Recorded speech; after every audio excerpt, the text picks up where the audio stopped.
Okay, guys, we are going to try and work through section 8.2.1 today. And you might want a couple of things. You might want your physical textbook, okay, in case you can't see what I've got on the Elmo. And you might want a copy of this paper if you can print it out. Now, if you don't have a printer, it's no big deal. Just go ahead and take out a sheet of graph paper, and that should work, okay? All right, the goal of this investigation is to start connecting our table, graph, equation, and situations for a quadratic. Okay, so remember the standard form of a quadratic is y equals ax squared plus bx plus c. We spent a lot of time trying to factor this, but you're seeing something with a squared term in it. Okay, so we're going to try and see how these things are connected. Okay, on the quiz that you guys took last week, I tried to sort of lead you, and I wish we could have this discussion in class, but to start seeing some of those connections. So you remember you were asked to make a table of this function and then graph it.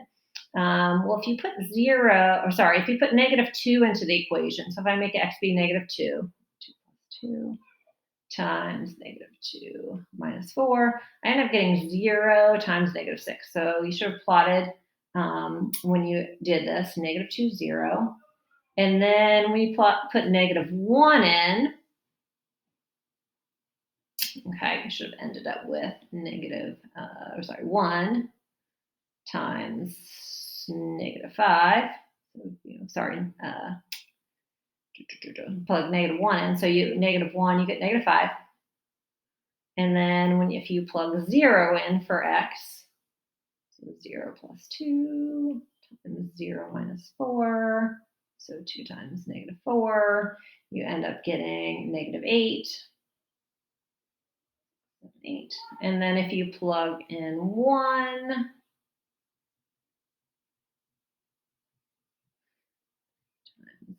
-3, you end up getting -9. And then you probably saw that if you kept going, it kind of made this symmetrical pattern. And I know we graph these like way on early in the school year. I want you to kind of start to see some things.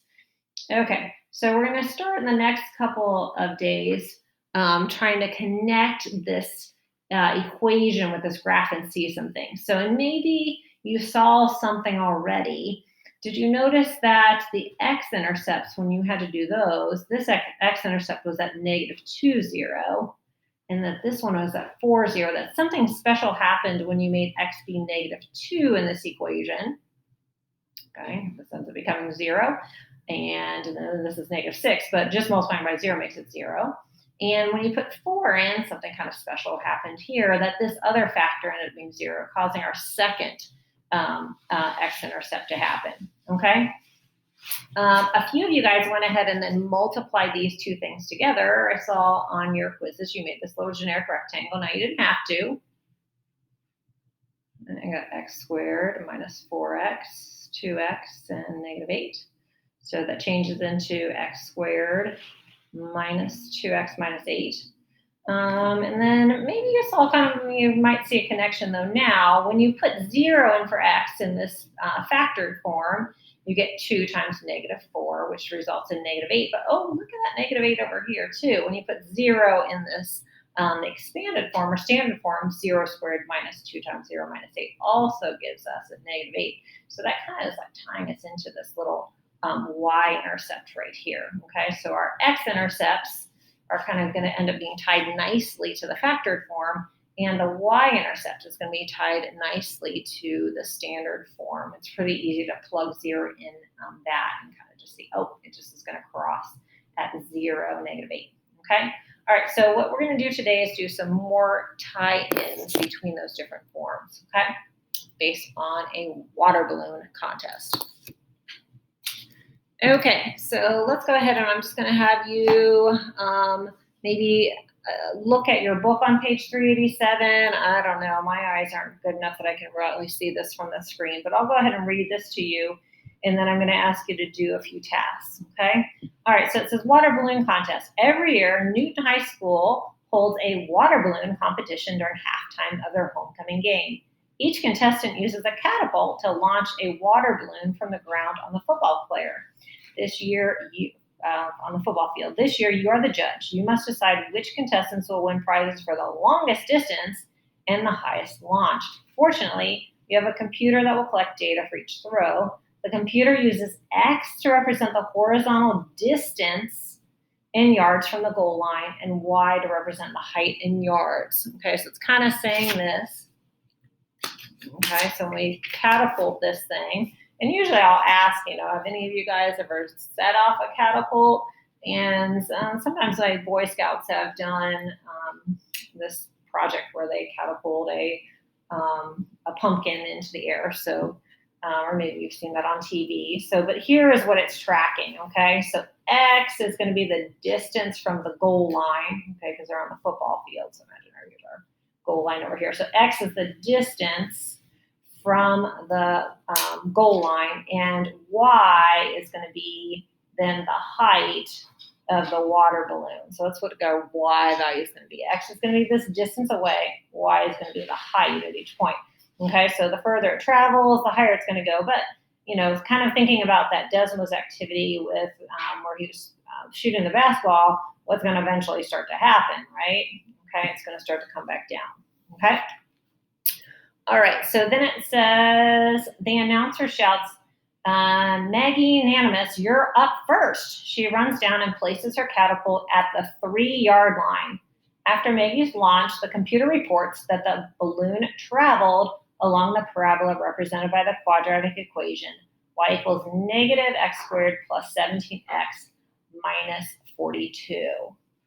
Okay? So we're going to eventually just graph each of these. So I'm going to have you guys go ahead and just start on one at a time. So I want you to take Maggie's information and take your graph. And if you only have graph paper, just go ahead and graph it.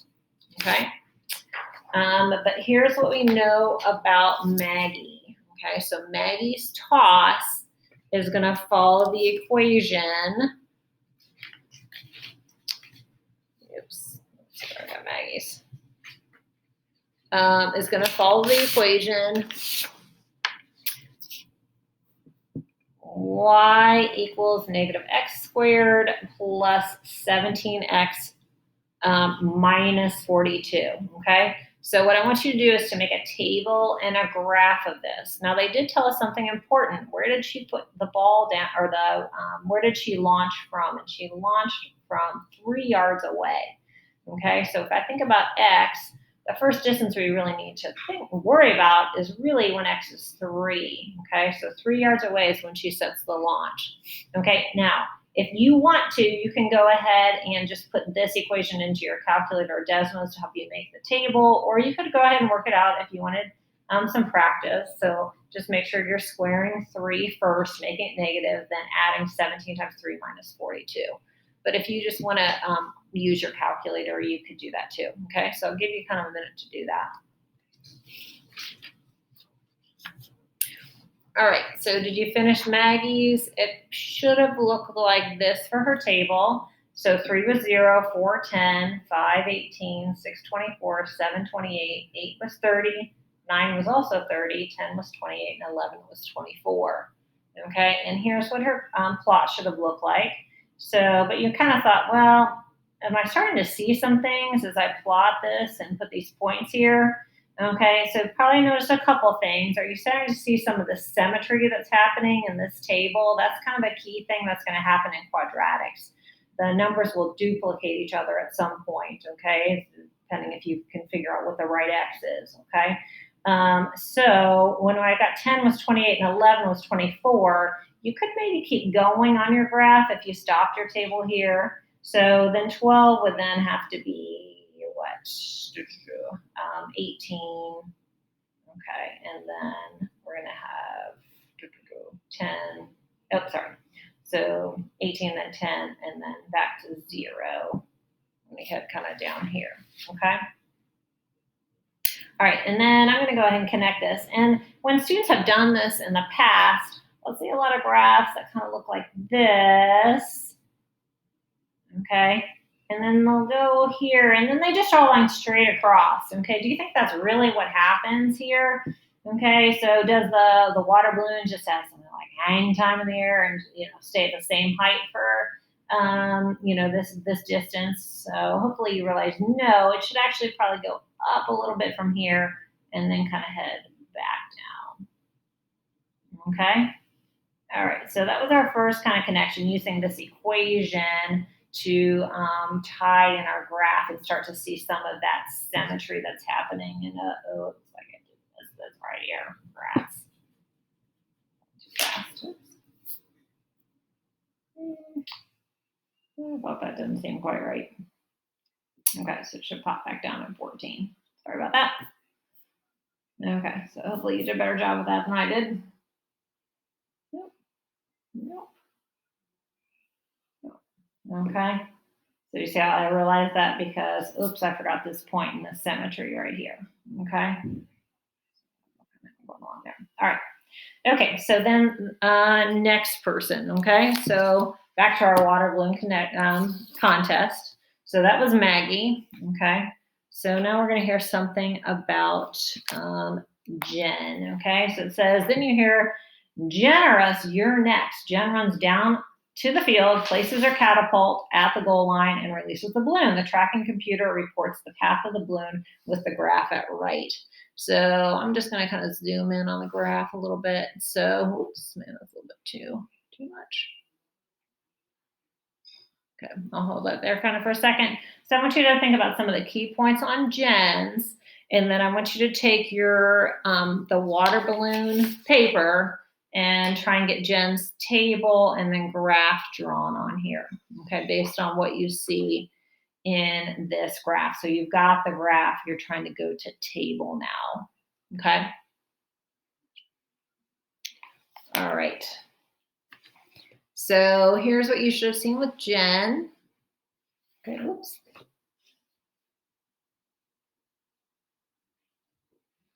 Okay, so Jen's graph, you just have to read from it. It looks like Jen started at 0, 0, and then she went from 1 to 14, 2 to 24, 3 was 30, 32. Then, oh, you see that symmetry kind of again. All right, so I'm going to go ahead and connect those points for Jen. Okay, hopefully you're just adding it on top of your other graph and just kind of combining them all together. I'm just trying to do one at a time. So you can see those clearly, but you should just be drawing on top of the other one that you had. Okay, I'm just checking yours. Okay, so if you did it right, it should have gone up and then maxed out really at 4 yards away, okay, and a height of 32 yards. And then when 8 yards away, it should be back down on the ground, okay? All right, so that's how we could make our graph go to table, just, read in the points, okay? All right, so keep going.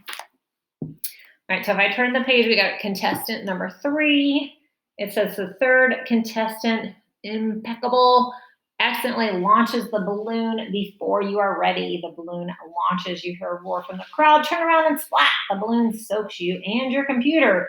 You only have time to write down the following partial information about the balloon's path before your computer fizzles. So then you've got this table right here, okay? So what I want you to do is take IMP's information now, okay? And go ahead and if you've got the paper, you can add it to here, that table, and then go ahead and make a graph of IMP, okay? So there's that data. Okay, so here's what you should have seen when you added IMP to yours. Okay, so we're going from table now to graph. Okay, and again, I'm just doing one at a time, so it's a little bit clearer, but you should just added IMPs right on top of the other one. All right, so this is the data that it gave you in the table.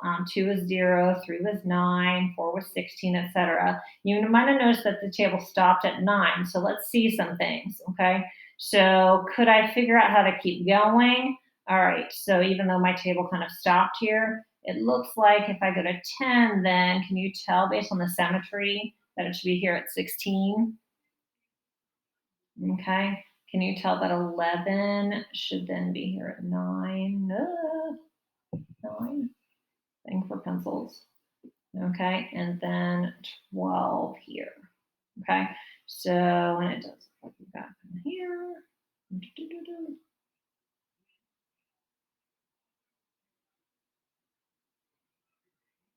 Okay. All right, so we're seeing this tie in with the symmetry that's showing up in this table. We've got this 25, let's see the 24s, the 21s, the 16. So that's how I knew this would be a 16 when I plotted it here, the 9, and then the 0, okay? So lots of cool patterns that you can start to sort of see here, okay? Even thinking about changes, okay? So this is going down by 1, then 3, then 5, then 7, then 9. Isn't that totally cool? And then the change this way is the sort of the same way, the 1, 3, 5, 7, 9. Okay, so if you look closely at all of your patterns, are going to have something kind of like that too. Okay. All right, so one more contestant that I want you to add to your graph. So it says, finally, the announcer calls for the last contestant, altruistic. With your computer broken, you decide to record the balloon's height and distance by hand. Not exactly sure how you do that, but Al releases the balloon from the 10-yard line. The balloon reaches a height of 27 yards and lands at the 16-yard line. Okay, so that's all the information you have. See if you can figure out how to, just based on that, Al releases it from the 10-yard line. The balloon reaches a height of 27 yards and lands at the 16-yard line. If you can figure out how to make a table and a graph for Al. So you're going to go ahead and put that here and then add Al's to the rest of your graph.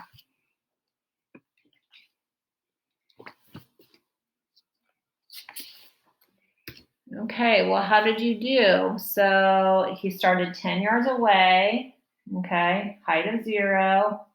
It maxed out at 27 for the height. I wonder how I knew to go 13 and put the point 27 up here at 13. And we'll talk about that in a minute. And then 16, it was back down on the ground. So these are the numbers you know so far in your chart.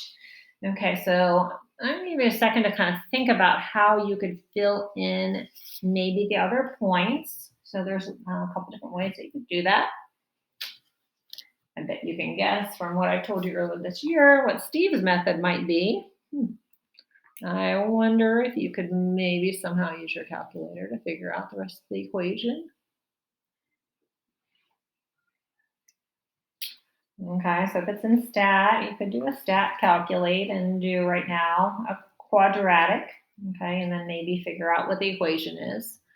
Okay, but the big thing that I want you to see right now is that you should have been able to figure out that the max occurred halfway between these two x-intercepts, okay? So because of that symmetry idea. So when you went to that height of 27, it would have to be up here at 13. Did you think that? Okay, so and if you played around a little bit more with this, you might have been able to figure out that this was 15, this was 24, 24 and 15. So just knowing that it's not going to go straight up at the same rate and then back at the same rate. Okay, so the height's going to change a lot more at the beginning, eventually slowing down and not changing as much and then coming back down. Okay, so but it should not have looked like a TP, you know, like a straight up and down. Okay, so should have a little bit of curve to it. All right, so I'm going to go ahead and put 24. Okay, to give you a little bit more.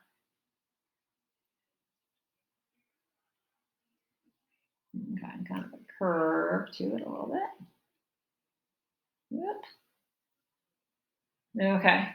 So, and then hopefully you were actually doing this all in one sheet, and voila, you've got Jen's graph, Maggie, and Al. Okay, so maybe we can answer a couple of questions now about these characters. Okay, so remember one of the questions was, which contestant should win the longest distance award? Okay, who was able to get their balloon to travel the longest distance, kind of away from where it started? Okay, so did you look carefully at each person? So like Jen, it looks like hers traveled a total of 8 yards in distance. Maggie from 2 to 14, so a total of 12. Okay, and then let's see, Imp. Oh, sorry. Where's Maggie starting? So she was from 3 to 14. No, that's not right. I don't know what I do.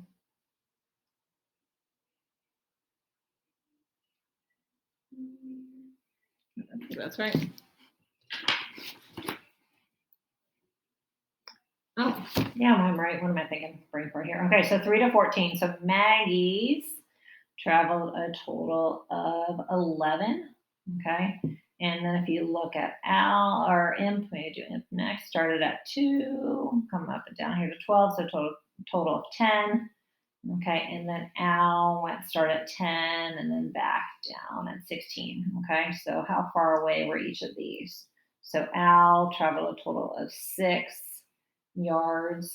Let's see. Imp traveled a total of 10. Okay, and Jen a total of 8. And what was the total distance on Maggie? Maggie was the one starting here at 3 to 14, so a total of 11. Okay, so hopefully you figured out that question. Okay, so then the second question was who should win the highest throw? Okay, so who got it highest in the air? And that's a little easier to do, and you could probably just look at the graph for that one. All right, so what you're looking at is the vertex for each one. So let's think about Jen's vertex. Jen's vertex was at 32. So that means after it was 4 yards from its starting spot, it was 32 yards high. Let's see, what was Maggie's? Maggie looks like, or sorry, I guess we do Maggie's. If you look kind of through here, so at 8.5, a little bit more than total of 30.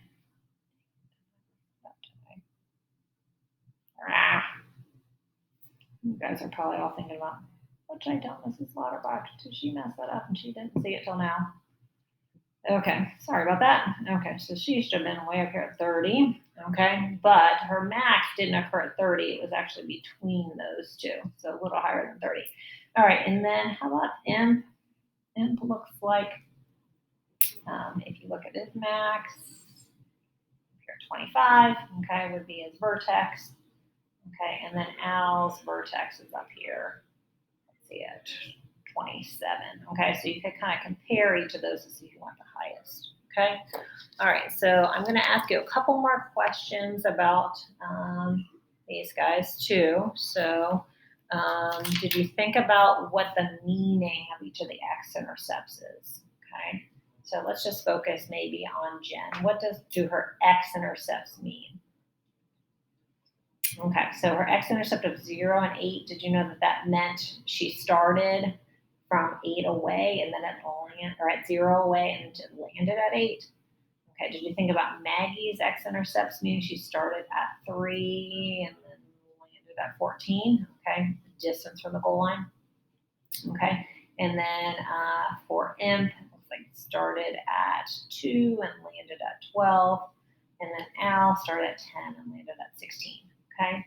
All right. So, but the big thing you should have focused on today is starting to just see there's going to be a connection between the tables, graphs, and equations of quadratics. Okay. So hopefully you're seeing some of the symmetry in all the graphs. Hopefully you're seeing the symmetry in the tables. Okay, and kind of looking at, like, for Maggie's getting that max point at 8.5. Okay, so that's going to just help us sort of tie all these things together, and so that eventually we can write equations for tables and graphs of quadratics. Okay, all right.